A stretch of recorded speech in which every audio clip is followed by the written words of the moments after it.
বাংলা বিনোদন জগতের দুই উজ্জ্বল নক্ষত্র মধুমিতা সরকার এবং ইয়াস দাশগুপ্ত। একজন ছোট পর্দার স্নিগ্ধ সুন্দর আর অন্যজন রাগড ও হ্যান্ডসাম সুপারস্টার।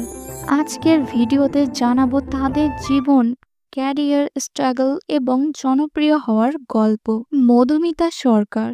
প্রথমেই আসা যাক মধুমিতা সরকারের কথায়। জন্ম 26শে অগস্ট 1992 দক্ষিণ 24 পরগনায়। ছোটবেলা থেকেই নাচ, গান, অ্যাক্টিং ভালোবাসতেন তিনি, কিন্তু টেলিভিশনে আসবেন সেটাও হয়নি একদিনে। মধুমিতা ক্যারিয়ারের প্রকৃত মোড় ঘুরে যায় বোঝে না সিরিয়ালের পাখির চরিত্রে। এই চরিত্রটি শুধু তাকে ঘরে ঘরে পরিচিত করে তোলেননি, বরং বাংলা টেলিভিশনের এক নতুন ফ্যান বেস তৈরি করেছেন। তার নরম হাসি, সহজ অভিনয় আর ন্যাচারাল লুক তাকে করে তুলেছেন আজকের অন্যতম জনপ্রিয় অভিনেত্রী। মধুমিতা প্রায় 7 বছর পর আবার সিরিয়ালে ফিরছেন। এটা তার ভক্তদের জন্য সত্যি এক বড় সারপ্রাইজ। ইয়াস দাশগুপ্তের একজন সঙ্গী যে আমার সিরিয়াল থেকে সুপারস্টার হওয়ার জার্নি। এবার আসা যাক ইয়াস দাশগুপ্তের কথায়। বন্ধুরা, ইয়াস শুধু অভিনেতা নন, তিনি একজন মাল্টি ট্যালেন্ট স্টার।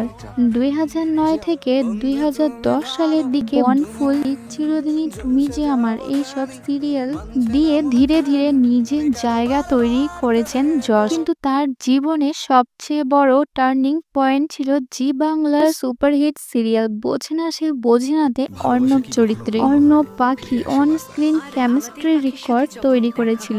দর্শকরা আজও সেই জুটিকে ভুলতে পারেননি।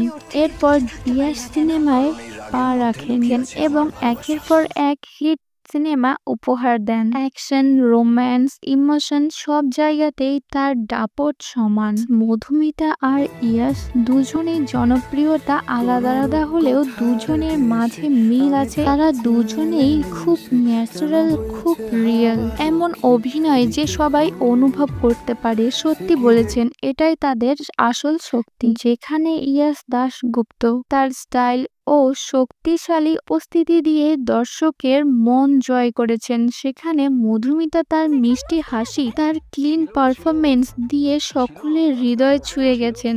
তাদের সোশ্যাল মিডিয়ার জনপ্রিয়তা, ফ্যান ফলোয়িং, রিলস সবই বলে দেয় টলিউডে তাদের নাম কতটা শক্ত। বন্ধুরা, এই ছিল মধুমিতা না ইয়াস, এই দুই তারকার সাফল্যতার গল্প। আপনি এদের মধ্যে কার ফ্যান? মধুমিতা না ইয়াস? কমেন্টে লিখে জানাতে ভুলবেন না। ভিডিওটি ভালো লাগলে লাইক, শেয়ার, সাবস্ক্রাইব করে পাশে থাকবেন।